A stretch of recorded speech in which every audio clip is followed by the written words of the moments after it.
दोस्तों नमस्कार। मैं ना सुनांचली कथा कहानी और उपन्यास के संग के साथ पुनः हाजिर हूँ। दोस्तों इस समय हम लोग सुन रहे हैं प्रेमचंद की लिखी हुई मानसरोवर भाग 1 से कुछ कहानियों का वाचन। इस कड़ी में आज लीजिए सुनिए प्रेमचंद की लिखी हुई मानसरोवर भाग 1 से एक कहानी बड़े भाई साहब का वाचन, मेरे अर्थात नाथ सुनांचली के स्वर में। मेरे भाई साहब मुझसे 5 साल बड़े थे, लेकिन 3 दर्जे आगे। उन्होंने भी उसी उम्र में पढ़ना शुरू किया जब मैंने शुरू किया, लेकिन तालीम जैसे महत्व के मामले में वह जल्दीबाजी से काम लेना पसंद न करते थे। इस भवन की बुनियाद खूब मजबूत डालना चाहते थे, जिस पर आलीशान महल बन सके। 1 साल का काम 2 साल में करते थे, कभी कभी 3 साल भी लग जाते थे। बुनियाद ही पुख्ता न हो तो मकान कैसे पायदार बने। मैं छोटा था, वह बड़े थे। मेरी उम्र 9 साल की, वह 14 साल के थे। उन्हें मेरी तंबीह और निगरानी का पूरा जन्मसिद्ध अधिकार था, और मेरी शालीनता इसी में थी कि उनके हुक्म को कानून समझूं। वह स्वभाव से बड़े अध्ययनशील थे, हरदम किताब खोले बैठे रहते, और शायद दिमाग को आराम देने के लिए कभी कापी पर, कभी किताब के हाशियों पर चिड़ियों, कुत्तों, बिल्लियों की तस्वीरें बनाया करते थे। कभी कभी एक ही नाम या शब्द या वाक्य 10-20 बार लिख डालते। कभी एक शेर को बार बार सुंदर अक्षर से नकल करते। कभी ऐसी शब्द रचना करते जिसमें न कोई अर्थ होता न कोई सामंजस्य। मसलन एक बार उनकी कापी पर मैंने यह इबारत देखी, स्पेशल स्पेशल अमीना, भाइयों भाइयों, दरअसल भाई भाई, राधे श्याम, श्रीयुत राधे श्याम। इसके बाद एक आदमी का चेहरा बना हुआ था। मैंने चेष्टा की कि इस पहेली का कोई अर्थ निकालूं, लेकिन असफल रहा और उनसे पूछने का साहस न हुआ। वह 9वीं जमात में थे, मैं 5वीं में। उनकी रचनाओं को समझना मेरे लिए छोटा मुंह बड़ी बात थी। मेरा जी पढ़ने में बिल्कुल न लगता था। 1 घंटा भी किताब लेकर बैठना पहाड़ था। मौका पाते ही हॉस्टल से निकलकर मैदान में आ जाता और कभी कंकरियां उछालता, कभी कागज की तितलियां उड़ाता, और कहीं कोई साथी मिल गया तो पूछना ही क्या। कभी चहारदीवारी पर चढ़कर नीचे कूद रहे हैं, कभी फाटक पर वार उसे आगे पीछे चलाते हुए मोटर कार का आनंद उठा रहे हैं। लेकिन कमरे में आते ही भाई साहब का रौद्र रूप देखकर प्राण सूख जाते। उनका पहला सवाल होता, कहाँ थे? हमेशा यही सवाल इसी ध्वनि में पूछा जाता था, और इसका जवाब मेरे पास केवल मौन था। न जाने मुंह से यह बात क्यों न निकलती कि जरा बाहर खेल रहा था। मेरा मौन कह देता था कि मुझे अपना अपराध स्वीकार है, और भाई साहब के लिए इसके सिवा और कोई इलाज न था कि रोज से मिले हुए शब्दों में मेरा सत्कार करें। इस तरह अंग्रेजी पढ़ोगे तो जिंदगी भर पढ़ते रहोगे और एक हर्फ न आएगा। अंग्रेजी पढ़ना कोई हंसी खेल नहीं है कि जो चाहे पढ़ ले, नहीं तो ऐरा गैरा नत्थु खैरा सभी अंग्रेजी के विद्वान हो जाते। यहाँ रात दिन आंखें फोड़नी पड़ती है और खून जलाना पड़ता है, तब यह कहीं विद्या आती है। और आती क्या है? हाँ, कहने को आ जाती है। बड़े बड़े विद्वान भी शुद्ध अंग्रेजी नहीं लिख सकते, बोलना तो दूर रहा। और मैं कहता हूं, तुम कितने घोंघा हो कि मुझे देखकर भी सबक नहीं लेते। मैं कितनी मेहनत करता हूं, तुम अपनी आंखों से देखते हो। अगर नहीं देखते तो यह तुम्हारी आंखों का कसूर है, तुम्हारी बुद्धि का कसूर है। इतने मेले तमाशे होते हैं, मुझे तुमने कभी देखने जाते देखा है? रोज ही क्रिकेट और हॉकी मैच होते हैं, मैं पास नहीं फटकता, हमेशा पढ़ता रहा हूं। उस पर भी 1-1 दर्जे में 2-2, 3-3 साल पढ़ा रहता हूं। फिर तुम कैसे आशा करते हो कि तुम यूं खेलकूद में वक्त गवाकर पास हो जाओगे? मुझे तो 2 ही 3 साल लगते हैं। तुम उम्र भर इसी दर्जे में पड़े सड़ते रहोगे। अगर तुम्हें इस तरह उम्र गंवानी है तो बेहतर है घर चले जाओ और मजे से गुल्ली डंडा खेलो। पिता की गाढ़ी कमाई के रुपए क्यों बर्बाद करते हो? मैं यह लताड़ सुनकर आंसू बहाने लगता। जवाब ही क्या था? अपराध तो मैंने किया, लताड़ कौन सा है? भाई साहब उपदेश की कला में निपुण थे। ऐसी ऐसी लगती बातें कहते, ऐसे ऐसे सुक्ति बाण चलाते कि मेरे जिगर के टुकड़े हो जाते और हिम्मत छूट जाती। इस तरह जान तोड़कर मेहनत करने की शक्ति मैं अपने में न पाता था और उस निराशा में जरा देर के लिए मैं सोचने लगता, क्यों न घर चला जाऊं। जो काम मेरे बूते के बाहर है उसमें हाथ डालकर क्यों अपनी जिंदगी खराब करूं। मुझे अपना मूर्ख रहना मंजूर था, लेकिन उतनी मेहनत से मुझे तो चक्कर आ जाता था।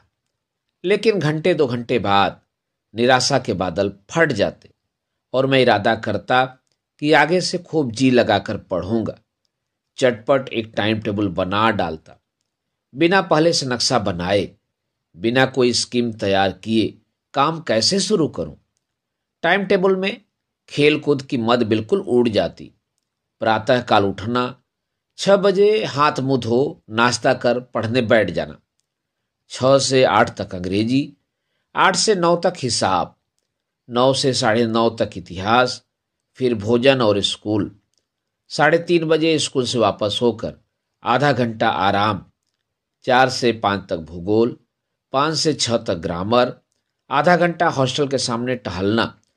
6:30 से 7 तक अंग्रेजी कंपोजिशन, फिर भोजन करके 8 से 9 तक अनुवाद, 9 से 10 तक हिंदी, 10 से 11 विविध विषय, फिर विश्राम। मगर टाइम टेबल बना लेना एक बात है, उस पर अमल करना दूसरी बात है। पहले दिन से उसकी अवहेलना शुरू हो जाती। मैदान की वह सुखद हरियाली, हवा की वह हल्के हल्के झोंके, फुटबॉल की उछल कूद, कबड्डी के वह दाव घात, वॉलीबॉल की वह तेजी और फुर्ती मुझे अज्ञात और अनिवार्य रूप से खींच ले जाती और वहां जाते ही मैं सब कुछ भूल जाता। वह जानलेवा टाइम टेबल, वह आंख फोड़ पुस्तकें किसी की याद न रहती और फिर भाई साहब को नसीहत और फजीहत का अवसर मिल जाता। मैं उनके साय से भागता, उनकी आंखों से दूर रहने की चेष्टा करता। कमरे में इस तरह दबे पांव आता कि उन्हें खबर न हो। उनकी नज़र मेरी ओर उठी और मेरे प्राण निकले। हमेशा सिर पर नंगी तलवार सी लटकती मालूम होती। फिर भी जैसे मौत और विपत्ति के बीच में भी आदमी मोह और माया के बंधन में जकड़ा रहता है, मैं फटकार और घुड़कियां खाकर भी खेल कूद का तिरस्कार न कर सकता था। सालाना इम्तिहान हुआ। भाई साहब फेल हो गए, मैं पास हो गया और दर्जे में प्रथम आया। मेरे और उनके बीच केवल 2 साल का अंतर रह गया। जी में आया भाई साहब को आड़े हाथों लूं। आपकी वह घोर तपस्या कहाँ गई? मुझे देखिए, मजे से खेलता भी रहा और दर्जे में अव्वल भी हूं।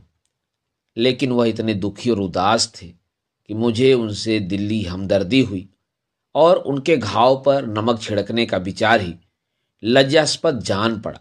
हाँ, अब मुझे अपने ऊपर कुछ अभिमान हुआ और आत्माभिमान भी बढ़ा। भाई साहब का वह रोब मुझ पर न रहा। आजादी से खेलकूद में शरीक होने लगा। दिल मजबूत था। अगर उन्होंने फिर मेरी फजीहत की तो साफ कह दूंगा, आपने अपना खून जलाकर कौन सा तीर मार लिया? मैं तो खेलते कूदते दर्जे में अव्वल आ गया। जवाब से यह हेकड़ी जताने का साहस न होने पर भी मेरे रंग ढंग से साफ जाहिर होता था कि भाई साहब का वह आतंक अब मुझ पर नहीं है। भाई साहब ने इसे भाप लिया। उनकी सहज बुद्धि बड़ी तीव्र थी और एक दिन जब मैं भोर का सारा समय गुल्ली डंडे को भेंट करके ठीक भोजन के समय लौटा तो भाई साहब ने मानो तलवार खींच ली और मुझ पर टूट पड़े। देखता हूं इस साल पास हो गए और दर्जे में अव्वल आ गए तो तुम्हें दिमाग हो गया है। मगर भाईजान, घमंड तो बड़े बड़े का नहीं रहा। तुम्हारी क्या हस्ती है? इतिहास में रावण का हाल तो पढ़ा ही होगा। उसके चरित्र से तुमने कौन सा उपदेश लिया, या यूं ही पढ़ गए? महज इम्तहान पास कर लेना कोई चीज नहीं। असल चीज है बुद्धि का विकास। जो कुछ पढ़ो उसका अभिप्राय समझो। रावण भूमंडल का स्वामी था। ऐसे राजाओं को चक्रवर्ती कहते हैं।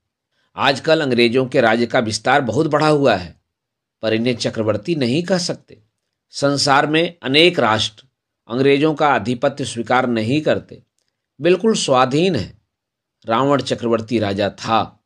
संसार के सभी महीप उसे कर देते थे। बड़े बड़े देवता उसकी गुलामी करते थे। आग और पानी के देवता भी उसके दास थे। मगर उसका अंत क्या हुआ? घमंड ने उसका नामो निशान तक मिटा दिया। कोई उसे एक चुल्लू पानी देने वाला भी न बचा। आदमी जो दुष्कर्म चाहे करे, पर अभिमान न करे, इतराए नहीं। अभिमान किया और दीन दुनिया से गया। शैतान का हाल भी पढ़ा ही होगा। उसे यह अनुमान हुआ था कि ईश्वर का उससे बढ़कर सच्चा भक्त कोई है ही नहीं। अंत में यह हुआ कि स्वर्ग से नरक में ढकेल दिया गया। शाहे रूम ने भी एक बार अहंकार किया था, भीख मांग मांग कर मर गया। तुमने तो अभी केवल एक दर्जा पास किया है और अभी से तुम्हारा सिर फिर गया। तब तो तुम आगे बढ़ चुके। यह समझ लो कि तुम अपनी मेहनत से नहीं पास हुए। अंधे के हाथ बटेर लग गई। मगर बटेर केवल एक बार हाथ लग सकती है, बार बार नहीं। कभी कभी गुल्ली डंडे में भी अंधा चोट निशाना पड़ जाता है। उससे कोई सफल खिलाड़ी नहीं हो जाता। सफल खिलाड़ी वह है जिसका कोई निशाना खाली न जाए। मेरे फेल होने पर न जाओ। मेरे दर्जे में आओगे तो दांतों पसीना आएगा। जब अलजबरा और ज्योमेट्री के लोहे के चने चबाने पड़ेंगे और इंग्लिस्तान का इतिहास पढ़ना पड़ेगा। बादशाहों के नाम याद रखना आसान नहीं। 8-8 हेनरी हो गुजरे हैं। कौन सा कांड किस हेनरी के समय हुआ, क्या यह याद कर लेना आसान समझते हो? हेनरी 7वें की जगह हेनरी 8वां लिखा और सब नंबर गायब, सफाचट। सिफर भी न मिलेगा, सिफर भी। हो किस ख्याल में? दर्जनों तो जेम्स हुए हैं, दर्जनों विलियम, कोड़ियों चार्ल्स। दिमाग चक्कर खाने लगता है, आधी रोग हो जाता है। इन अभागों को नाम भी न जुड़ते थे। एक ही नाम के पीछे दोयम, सोयम, चहारुम, पंजुम लगाते चले गए। मुझसे पूछते तो 10 लाख नाम बता देता। और ज्योमेट्री तो बस खुदा की पनाह। अ ब ज की जगह अ ज ब लिख दिया और सारे नंबर कट गए। कोई इन निर्दयी मुमतहीनों से नहीं पूछता कि आखिर अ ब ज और अ ज ब में क्या फर्क है, और व्यर्थ की बात के लिए क्यों छात्रों का खून करते हो? दाल भात रोटी खाई या भात दाल रोटी खाई, इसमें क्या रखा है? मगर इन परीक्षकों को क्या परवाह। वह तो वही देखते हैं जो पुस्तक में लिखा है। चाहते हैं कि लड़के अक्षर अक्षर रट डालें, और इसी रटंत का नाम शिक्षा रख छोड़ा है। और आखिर इन बेसिर पैर की बातों के पढ़ने से क्या फायदा? इस रेखा पर वह लंब गिरा दो तो आधार लंब से दुगना होगा। पूछिए, इससे प्रयोजन दुगना नहीं चौगुना हो जाए या आधा ही रहे, मेरी बला से। लेकिन परीक्षा में पास होना है तो यह सब खुराफात याद करनी पड़ेगी। कह दिया, समय की पाबंदी पर एक निबंध लिखो जो 4 पन्नों से कम न हो। अब आप कापी सामने खोले, कलम हाथ में लिए, उसके नाम को रोइए। कौन नहीं जानता कि समय की पाबंदी बहुत अच्छी बात है। इससे आदमी के जीवन में संयम आ जाता है, दूसरों का उस पर स्नेह होने लगता है और उसके कारोबार में उन्नति होती है। जरा सी बात पर 4 पन्ने कैसे लिखे? जो बात एक वाक्य में कही जा सके उसे 4 पन्ने में लिखने की जरूरत, मैं तो इसे हिमाकत समझता हूं। यह तो समय की किफायत नहीं बल्कि उसका दुरुपयोग है कि व्यर्थ में किसी बात को ठूस दिया। हम चाहते हैं आदमी को जो कुछ कहना हो चटपट कह दे और अपनी राह ले, मगर नहीं। आपको 4 पन्ने रंगने पड़ेंगे, चाहे जैसे लिखिए, और पन्ने भी पूरे फुल स्केल आकार के।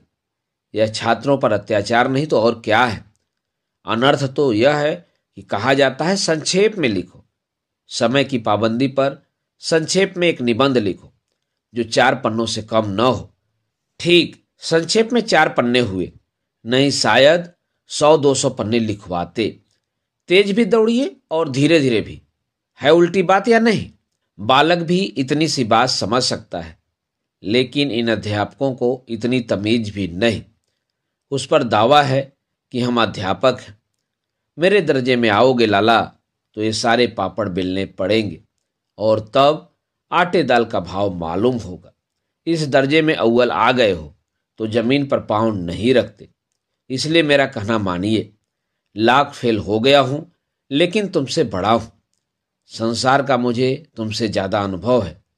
जो कुछ कहता हूं उसे गिरह बांधिए, नहीं पछताएंगे। स्कूल का समय निकट था। नहीं ईश्वर जाने यह उपदेश माला कब समाप्त होती। भोजन आज मुझे निस्वाद सा लग रहा था। जब पास होने पर यह तिरस्कार हो रहा है तो फेल हो जाने पर तो शायद प्राण ही ले लिए जाएं। भाई साहब ने अपने दर्जे की पढ़ाई का जो भयंकर चित्र खींचा था उसने मुझे भयभीत कर दिया। कैसे स्कूल छोड़कर घर नहीं भागा, यही ताजुब है। लेकिन इतने तिरस्कार पर भी पुस्तकों में मेरी अरुचि ज्यों की त्यों बनी रही। खेल कूद का कोई अवसर हाथ से न जाने देता। पढ़ता भी था मगर बहुत कम, बस इतना कि रोज का टास्क पूरा हो जाए और दर्जे में जलील न होना पड़े। अपने ऊपर जो विश्वास पैदा हुआ था वह फिर लुप्त हो गया और फिर चोरों का सा जीवन कटने लगा। फिर सालाना इम्तिहान हुआ और कुछ ऐसा संयोग हुआ कि मैं फिर पास हुआ और भाई साहब फिर फेल हो गए। मैंने बहुत मेहनत ना की पर न जाने कैसे दर्जे में अव्वल आ गया। मुझे खुद अचरज हुआ। भाई साहब ने प्राणांतक परिश्रम किया था। कोर्स का एक एक शब्द चाट गए थे। 10 बजे रात तक इधर, 4 बजे भोर से उधर। 6 से 9:30 बजे तक स्कूल जाने के पहले मुद्रा क्रांतिहीन हो गई थी, मगर बेचारे फेल हो गए। मुझे उन पर दया आती थी। नतीजा सुनाया गया तो वह रो पड़े और मैं भी रोने लगा। अपने पास होने वाली खुशी आधी हो गई। मैं भी फेल हो गया होता तो भाई साहब को इतना दुख न होता, लेकिन विधि की बात कौन टाले। मेरे और भाई साहब के बीच में अब केवल 1 दर्जे का अंतर और रह गया। मेरे मन में एक कुटिल भावना उदय हुई कि कहीं भाई साहब 1 साल और फेल हो जाएं तो मैं उनके बराबर हो जाऊं, फिर वह किस आधार पर मेरी फजीहत कर सकेंगे। लेकिन मैंने इस कमीने विचार को दिल से बलपूर्वक निकाल डाला। आखिर वह मुझे मेरे हित के विचार से ही डांटते हैं। मुझे उस वक्त अप्रिय लगता है अवश्य, मगर यह शायद उनके उपदेशों का ही असर है कि मैं दनादन पास होता जाता हूं और इतने अच्छे नंबरों से। अब की भाई साहब बहुत कुछ नर्म पड़ गए थे। कई बार मुझे डांटने का अवसर पाकर भी उन्होंने धीरज से काम लिया। शायद अब वह खुद समझने लगे थे कि मुझे डांटने का अधिकार उन्हें नहीं रहा, या रहा तो बहुत कम। मेरी स्वच्छंदता भी बढ़ी। मैं उनकी सहिष्णुता का अनुचित लाभ उठाने लगा। मुझे कुछ ऐसी धारणा हुई कि मैं तो पास ही हो जाऊंगा, पढ़ूं या ना पढ़ूं, मेरी तकदीर बलवान है। इसलिए भाई साहब के डर से जो थोड़ा बहुत पढ़ लिया करता था वह भी बंद हुआ। मुझे कनकौवे उड़ाने का नया शौक पैदा हो गया था और अब सारा समय पतंगबाजी की ही भेंट होता था। फिर भी मैं भाई साहब का अदब करता था और उनकी नज़र बचाकर कनकौवे उड़ाता था। माझा देना, कन्ने बांधना, पतंग टूर्नामेंट की तैयारियां आदि समस्याएं अब गुप्त रूप से हल की जाती थी। भाई साहब को यह संदेह न करने देना चाहता था कि उनका सम्मान और लिहाज मेरी नज़रों से कम हो गया है। एक दिन संध्या समय हॉस्टल से दूर मैं एक कनकौआ लूटने बेतहासा दौड़ा जा रहा था। आंखें आसमान की ओर थी और मन उस आकाशगामी पथिक की ओर जो मंद गति से झूमता पतन की ओर चला जा रहा था। मानो कोई आत्मा स्वर्ग से निकलकर विरक्त मन से नए संस्कार ग्रहण करने जा रही हो। बालकों की एक पूरी सेना लग्गे और झड़दार बांस लिए उनका स्वागत करने को दौड़ी आ रही थी। किसी को अपने आगे पीछे की खबर न थी। सभी मानो उस पतंग के साथ ही आकाश में उड़ रहे थे जहां सब कुछ समतल है। न मोटर कारें हैं, न ट्राम, न गाड़ियां। सहसा भाई साहब से मेरी मुठभेड़ हो गई, जो शायद बाजार से लौट रहे थे। उन्होंने वहीं मेरा हाथ पकड़ लिया और उग्र भाव से बोले, इन बाजारी लौंडों के साथ धेले के कनकौए के लिए दौड़ते तुम्हें शर्म नहीं आती? तुम्हें इसका भी कुछ लिहाज नहीं कि अब नीची जमात में नहीं हो, बल्कि 8वीं जमात में आ गए हो और मुझसे केवल एक दर्जा नीचे हो। आखिर आदमी को कुछ तो अपनी पोजीशन का ख्याल करना चाहिए। एक जमाना था कि लोग 8वां दर्जा पास करके नायब तहसीलदार हो जाते थे। मैं कितने ही मिडलचियों को जानता हूँ जो आज अव्वल दर्जे के डिप्टी मजिस्ट्रेट या सुपरिटेंडेंट हैं। कितने ही 8वीं जमात वाले हमारे लीडर और समाचार पत्रों के संपादक हैं। बड़े बड़े विद्वान उनकी मातहती में काम करते हैं और तुम उसी 8वें दर्जे में आकर बाजारी लौंडों के साथ कनकौए के लिए दौड़ रहे हो।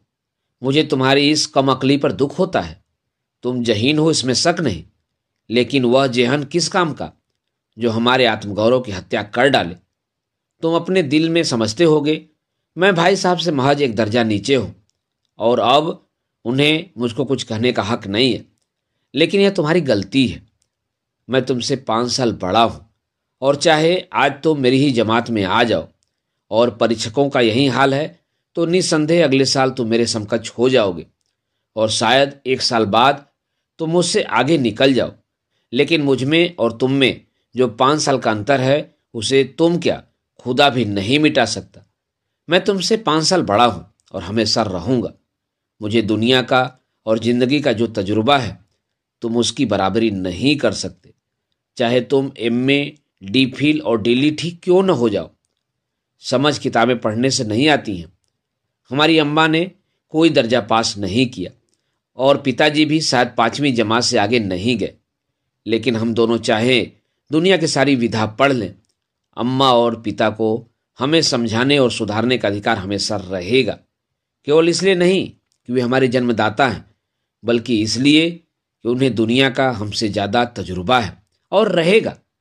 अमेरिका में किस तरह राज्य व्यवस्था है और 8वें हेनरी ने कितने विवाह किए और आकाश में कितने नक्षत्र हैं, यह बात चाहे उन्हें न मालूम हो, लेकिन हजारों ऐसी बातें हैं जिनका ज्ञान उन्हें हमसे और तुमसे ज़्यादा है।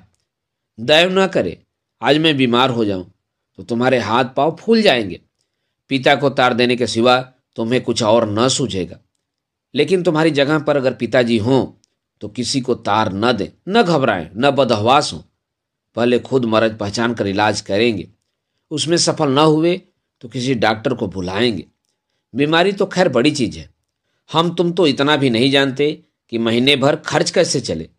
जो कुछ पिताजी भेजते हैं उसे हम 20-22 तक खर्च कर डालते हैं और पैसे पैसे को मोहताज हो जाते हैं। नाश्ता बंद हो जाता है, धोबी और नाई से मुंह चुराने लगते हैं। लेकिन जितना आज हम और तुम खर्च कर रहे हैं उसके आधे में पिताजी ने अपनी उम्र का बड़ा भाग इज्जत और नेकनामी के साथ निभाया है और एक कुटुंब का पालन किया है जिसमें सब मिलकर 9 आदमी थे।